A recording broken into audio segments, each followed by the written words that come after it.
Hello everybody and welcome to Forever Motorsports on Forever Sports for the weekly live show on this channel. Of course, I'm joined with Reece. Reece is currently in Durban, South Africa. I am up in Johannesburg, South Africa. And of course, we're going to get with all the Formula 1 news of the last 2 weeks because we did actually miss last week's show.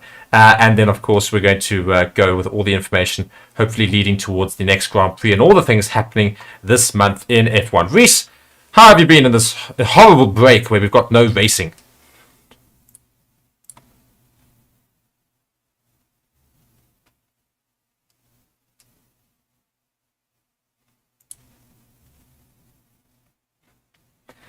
I know, and everybody's been so bored at home thinking, oh, there's no Formula 1 racing right now. I just want something to do with Formula 1s. People are gaming. I know Reece is playing a lot of Formula 1. People are just waiting, basically, to get the season back underway. It's the only problem with Formula 1, of course. It's got these very big breaks in between sometimes, and it just becomes a little bit of a bore fest sometimes.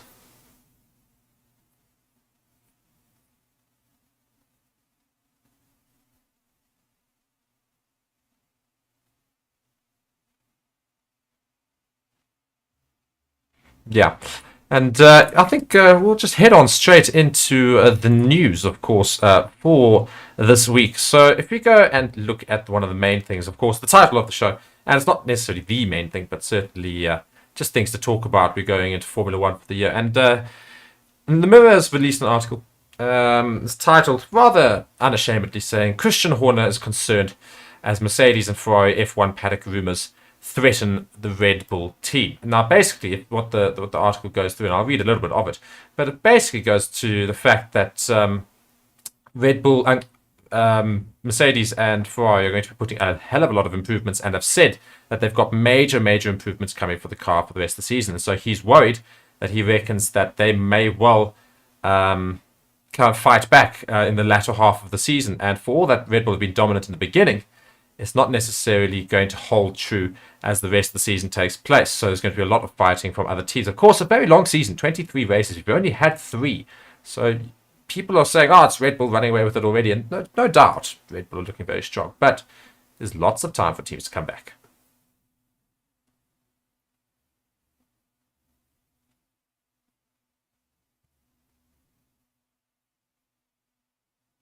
Just in case the FIA come in and enforce some changes to slow them down. Yeah, and yeah, it'll be interesting to see if Red Bull do indeed have some small things up their sleeve, and whether or not they aren't actually showing the full might of their car yet, just so that they can try and ensure they've got answers for when other teams can improve theirs. But I read the article here, and it says, despite making early changes to the RB19, the wind tunnel penalty limits Red Bull's chances to make improvements to the car. This could allow Mercedes and Ferrari to catch up to Red Bull as the season progresses, given they are allowed to spend more time on their development. Horner says the wind tunnel penalty is the reason why he is not taking his team's current position for granted. Of course it's painful. This is Horner speaking, by the way. Of course it's painful. It forces us to be efficient and very choosy in the runs that we do, he told Sky Sports. So yeah, it's just something that we've got to manage. He went on to reference that paddock speculation about upcoming upgrades for their rivals, adding, a lot of things could change. There are rumors of big updates for Mercedes and Ferrari once we get to Europe. Of course, European racing starts in just a bit after the Baku, obviously. But yeah, so you're certainly not counting chickens, Christian Horner. No, I think when you do have such a big penalty like they have this year with their wind tunnel development time being cut by quite a bit due to that budget cap overspend, you certainly expect your teams to make big advancements in these like short breaks that we have, especially in such a jam-packed calendar. Yeah. And we keep going on Red Bull, but there's other things that we've spotted, and there's another article here, and it says Red Bull, have obviously created quite a big gap already in the season, very much leading from the front. But it says the Red Bull gap shows the 2022 Formula 1 rules were less the rules were less restrictive than expected in terms of the 2022 rules they had. I think it was meant to say 2023, or rather I think they were saying last year's. I don't know. This is a bit of a confusing one for me, but I would assume last year's because they brought in more restrictions going into Yes. 2023. Yes, indeed. And it says for 2022, F1 switched to a car concept based around exploiting the ground effect from the floor, with the aim of making it easier for drivers to race each other by reducing turbulent wake. The regulations were also tightened up to make it less likely that one team would steal a march on the opposition. Alongside the effects of the budget cap, it was hoped that F1's new era would produce a grid that is much closer. And whilst the rules appear to have hit the mark with a midfield that is becoming closer than ever, early suggestions that the F1 would become more spec series, would become more like a spec series, have proven unfounded, basing on this season, of course, this racing this season. So, yeah, I don't know really what to make of that much, but it's. I'm trying to just decide now if I've just read this and this is from an article from last year. I don't think it is from this year. It's just a bit of an oddly put together article. Nonetheless, it's basically going to McLaren saying that they reckon Red Bull are doing the best job right now, but we will gain a consistent advantage throughout the season with the other teams, whereas Red Bull will, of course, not have that same advantage going forward. But basically saying that some people were criticizing the rules of the current regulations, and that in fact they're not actually as restrictive as they might have first seemed. So, yeah, I don't know what to make of that. But any thoughts you have on that? No, not really too much. It was not the best put together article. No, it really wasn't. But nonetheless, you say you've got something on Red Bull. Yes, I have a little article. Also, just acts as a bit of a segue to who we are talking about next. Christian Horner speaks out on the impact of Dan Fallow's Red Bull exit. Dan Fallows obviously being one of the chief aerodynamicists at Red Bull, who then went to Aston Martin for 2023. Very interesting. Obviously, Aston Martin changed in their car quite a lot into 2023, looking a lot more like that Red Bull. Could that be down to Dan Fallows? Well, let's read on to see what Christian Horner says. Shortly after his arrival, Aston Martin debuted a green Red Bull at the Spanish Grand Prix, with Red Bull questioning whether their IP had followed him over to Silverstone. IP obviously being intellectual property, which is not allowed to be taken from team to team. The FIA then cleared Aston Martin, declaring all the IP related to the car was theirs, with teams saying that they had already begun working on their concept back in 2021. Very interesting, isn't that, Mark? Yeah, I mean, it's quite apart from anything else. The interesting thing is losing such a crucial team member in the Red Bull team to Aston Martin, who of course sprung out this season as the main competitors to Red Bull. So that, I think, in itself is also very interesting. Christian Horner then went on to say, we've had a very low turnover of staff in our history at Red Bull, and it's great that we've given talent a chance to develop and achieve great things. When they go to other teams, I'm pleased for Dan that he's doing a good job, but his departure has given other engineers an opportunity, and everything is about evolution. The team we have now is even stronger than the one we had 2 years ago. We're all looking inwardly and looking ahead. Clearly not missing Dan Fallows too much, but wishing him all the best at his position at Aston Martin. But they certainly were a bit concerned, thinking that they had stolen some of their intellectual property. Yeah, as I said, there's certainly always room for concerns with regards to IP being stolen when you've got team members moving to other major teams. However, you'd certainly trust, hopefully, that ethics would remain at the top of it. And within Formula One, the cars are so similar. To have a real significant breach of IP is quite difficult. It's I think there'll just be minor improvements that you'll see in most of these teams, and it won't necessarily be a major thing that, as you say, with regards to IP being stolen, but it's certainly one thing at least you can look out for. But I don't think you will necessarily see it. But again, the fact that you've got the aerodynamics department changed there from Red Bull to Aston Martin, it's going to be interesting to see how that pans out for the rest of the season. Yes, well, it certainly seems to be giving them quite a lot of performance. So I'm certainly very happy that they did make that change going into 2023. It's certainly made the spectacle of Formula One a lot more interesting to have some more teams fighting it out for the podium positions. Yeah, and we speak about more teams, of course, Aston Martin, and we're talking about Aston Martin and the likes of Fernando Alonso, of course, racing for Aston Martin. Sky Sports has got an article here on Fernando Alonso and his impact. And it says Fernando Alonso is giving everyone at Aston Martin extra motivation, says the team principal Mike Crack. I love that name. Every single time I read it, I just go, oh dear. But he goes, and the article goes to say, it says Fernando Alonso has claimed 3 podiums in his opening 3 races for Aston Martin. Mike Crack says Spaniard is leading by example and providing extra motivation for team members. Alonso sits 3rd in the Drivers' Championship, whilst Aston Martin are in 2nd in the Constructors' Championship. Just pause there. I mean, I still cannot believe that out of all the teams in the grid, Aston Martin were going to be the ones that are like right near the top there, being the only ones really threatening Red Bull a little bit this season so far. Yes, I mean, I certainly didn't think we'd see that going into the season opener, but I was pleasantly surprised and very excited to see Aston Martin and, of course, Fernando Alonso fighting it out for the podium. It's so great to have the Spaniard back fighting out at the front of Formula One. Yeah, and I just read on the article here. It says the 41-year-old sits 3rd in the Drivers' Championship behind the 2 Red Bull drivers, whilst Aston Martin's much improved AMR 23 has lifted the team to 2nd in the Constructors' Championship after finishing 7th last season. At the Australian GP, Crack outlined how the Spaniard's arrival had helped to push the Silverstone-based outfit forward. And he goes on to say, he brought a lot of energy, a lot of positiveness when he arrived. He is leading by example at all times. He's there very early, he's working really hard, and it is this lead by example that everybody just sees and grabs on and gives us an extra level of motivation.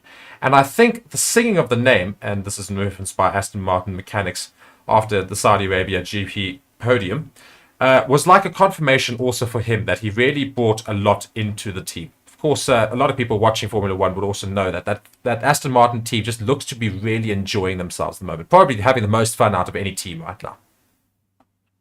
Yes, I certainly think they weren't expecting to be so competitive going into the season, being able to be faster than the Ferraris and the Mercedes right now.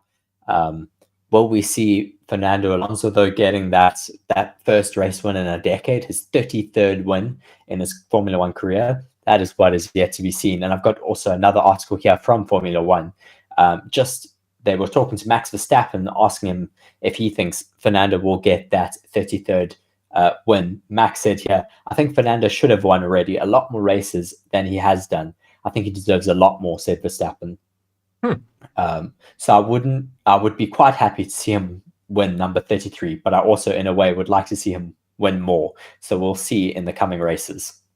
Yeah, I mean, yeah, I would love to see Fernando Alonso win, of course. And he also goes and says, Mike Crack going on to say in this article here, it says, Fernando shows what a champion we have. You know, it says, if you look at all the seasons, he was always up there. Been free practice 1, free practice 2. He's always up there and pushes the maximum all the time. And as you say, he hopes to try and get onto that podium. And can Aston Martin and Fernando Alonso go and put themselves ahead of Red Bull? Only time will tell. But I'll tell you something, I would not be surprised. And as much as I'm a big Red Bull fan, it would be fantastic to see a green Aston Martin driver on top of that podium there, drinking the champagne, doing the whole honours. I mean, that would just be great for the world of Formula One, wouldn't it? Yes, definitely. I think it would also be incredible to see Fernando Alonso back on the podium. I mean, when he was with McLaren and they were certainly struggling with those Honda engines, I don't think we'd ever see him back on a podium again. And now we have him on a podium and possibilities of a race win. Yeah, I mean, it's incredible. And he still shows at this, ripe old age of, was it 42, 41? 41. I mean, it's ridiculous. And what he also shows is just bravery that you still don't see from some of the younger drivers, funny enough. It's just that willingness to really push the car to its absolute limit. And, there's very few people who are quite as competent a racer as Fernando Alonso. So all credit to him, of course, but he is going up against that Red Bull team and the power of Max Verstappen. And I've got an article on Max Verstappen as well. It says he's predicted to surpass Schumacher and Hamilton's 7 F1 titles. That's what they're talking about already, of course, with the power of Red Bull and the power of Max Verstappen at the moment. And I'll just read the article here. It says, Red Bull driver Max Verstappen, the reigning Formula One world champion, has the potential to clinch a historic 8 world championship titles, according to Damon Hill, the 1996 Formula One champion. After securing the 2021 title in a dramatic finale in Abu Dhabi, Verstappen continued his dominance into the 2022 season, setting a new record with unprecedented 15 wins in a single campaign. With 2 wins in the first 3 races of 2023, driving for Red Bull's RB19, Verstappen seems poised to defend his title yet again. Now, given the fact that he's got so much dominance in, 3 years now, how long do you think this can last? And will he potentially break that record? Well, I don't know how predictable it can be. I mean, these regulation changes are purely made to encourage racing. Obviously, so far, Red Bull seems to have figured them out quite well so far, but it's still a long time until we have another regulation change. We could have the Mercedes catching up, the Ferraris finally getting to grips with their concept as well. I mean, we're already seeing Aston Martin looking very competitive. I don't think you can necessarily call it just yet. No, not at all. There's still a lot of races to come. And of course, one of those, the very next one, Baku, which is a very difficult circuit. And I think will probably be quite an interesting... I mean, obviously, Australia was, just madness, really. Complete madness in Australia. And in the comment section, if you guys obviously are here watching Formula One, be sure to let us know your thoughts of that Melbourne Grand Prix and just the ridiculousness that unfolded there. But we saw ridiculous things happen in that Melbourne Grand Prix. Now we're going to Baku, which is obviously another street circuit, yet again.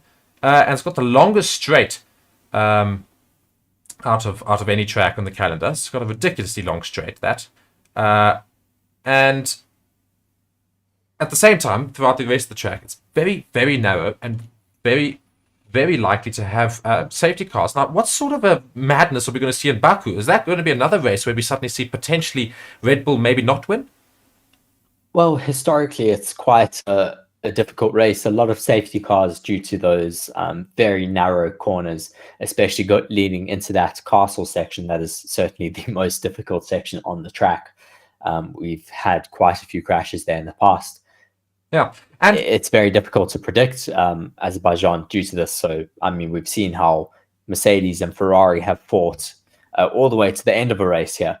Yeah, and we also talk about the castle section. Of course, so many people, especially in practice and qualifying, tend to try and take that very, very sharp left corner right in the middle there. That everyone knows that very, very tight one. That seems to be when those crashes happen, of course, because people are risking it all to try and get that quick lap as much as possible in that qualifying session at least. Now, in a race scenario, that should happen. It's pretty much an automatic red flag. Yes, it will be a red flag because you will damage the Tech Pro barrier.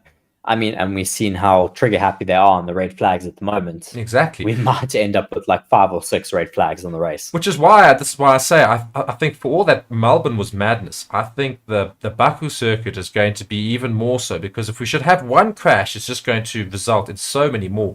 And as Jimmy Boy says, Red Bull so far ahead, it's ridiculous. And indeed, we say, they are so far ahead.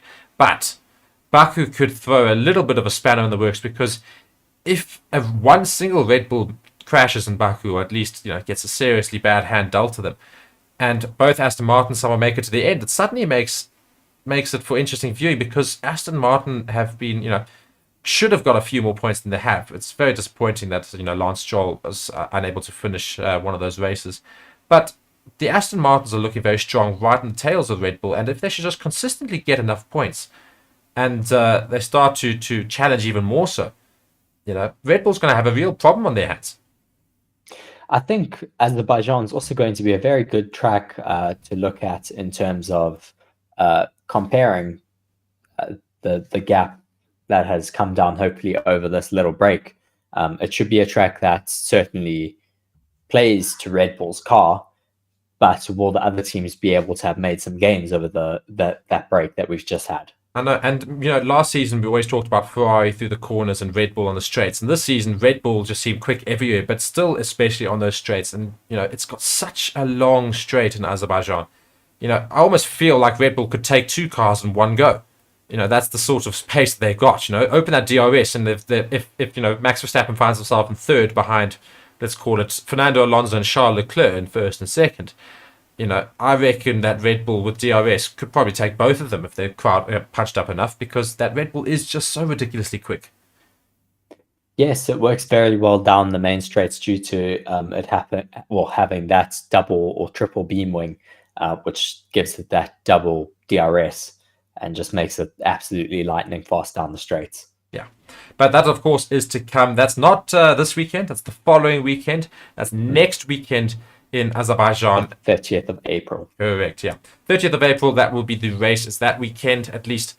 And, of course, be sure to stick around the channel and subscribe to the channel. Let me not stumble over my words. Subscribe to the channel to be sure to catch the live streams and live watch-alongs for that weekend, which will be, of course, very, very good. I'm not sure how much of it me and Reece will be doing, but I'm certain some of the team from Forever Sports will, of course, be covering that weekend as best we can. It's provided, of course, we don't get copyright striked illegally again, or at least not rightfully so. Stupid F1, but nonetheless, we have to move forward. We can't reminisce over the pain of our streams getting taken down.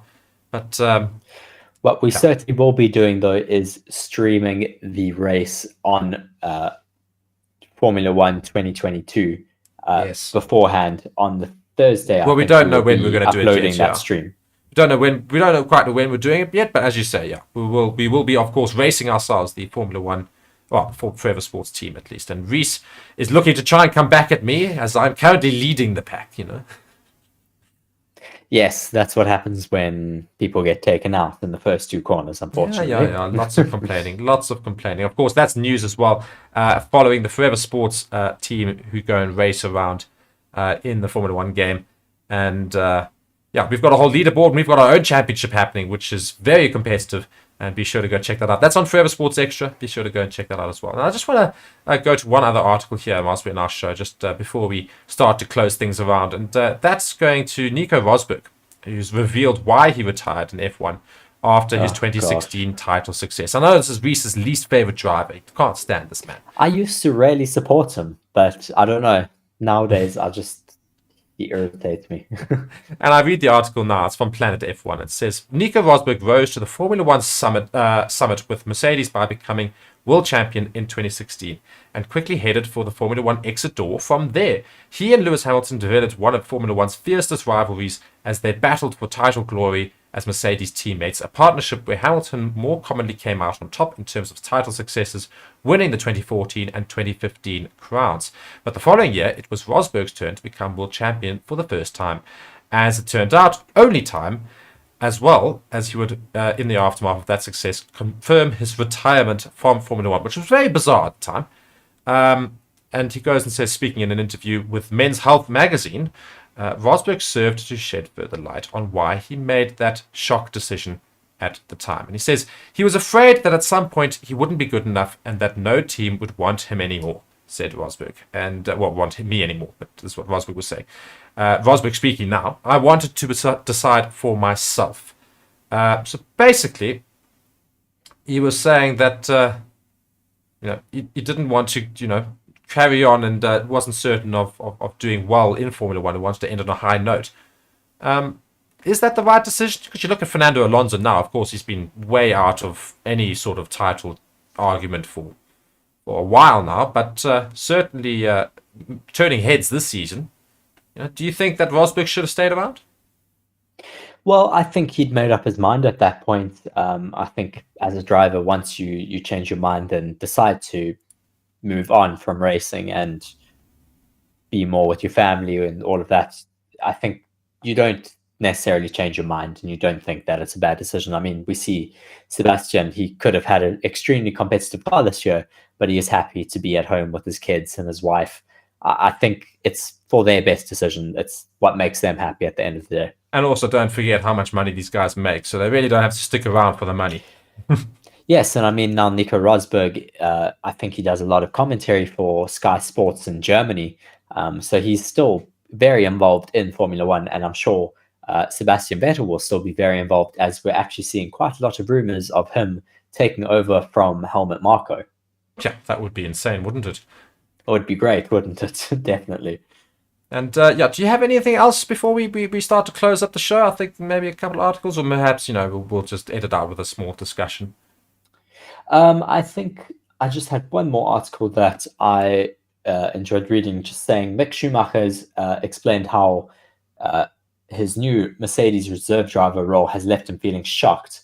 Mick Schumacher has opened up about his time at Mercedes so far as he gets stuck into his reserve driving role and simulator duties for the 8-time Constructors' Championship, or Constructors' Champions, admitting that one particular moment left him feeling quite shocked. In a new diary for the official Mercedes website, Schumacher spoke about his first few months at the factory and trackside, his duties in the simulator, and how he is trying to be a helpful addition to the workforce wherever he can.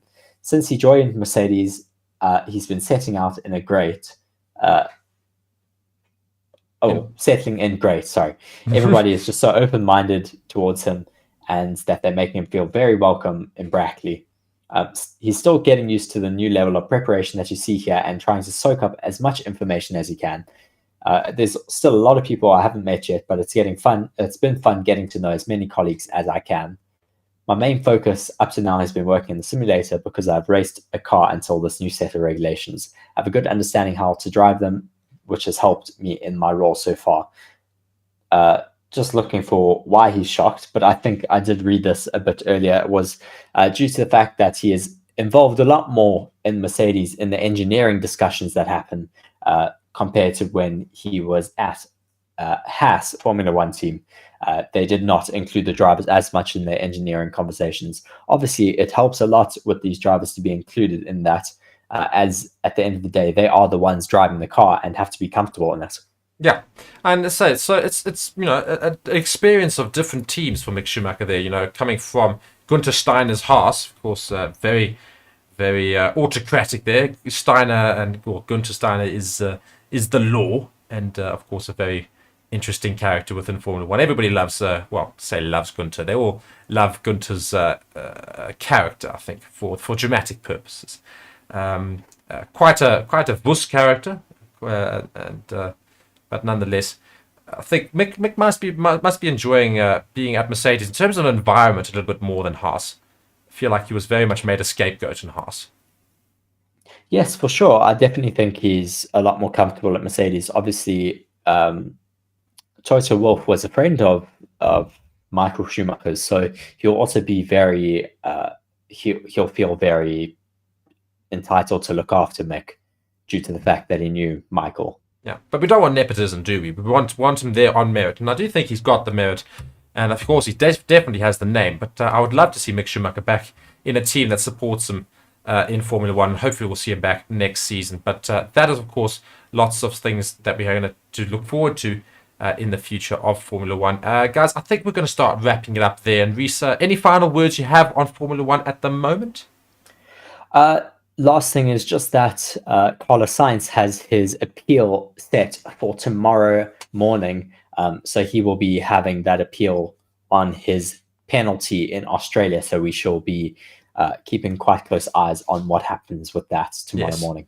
Big information that could come out of that. And of course, that's to do with his penalty right at the end of the race, which resulted in him not getting any points due to a safety car finish, or at least a rolling restart finish. But yeah, that'll certainly be something to look out for especially for RE fans and just general fans around the world. But guys, thank you so much for watching, and thank you, Reece, for joining us this evening for the weekly show. Of course, we do it every Monday, or at least try to do it every Monday. We will try and bring you as much news as possible as we see and come by it going forward. But yeah, we are, of course, very busy nonetheless. Thank you guys so much for watching the show.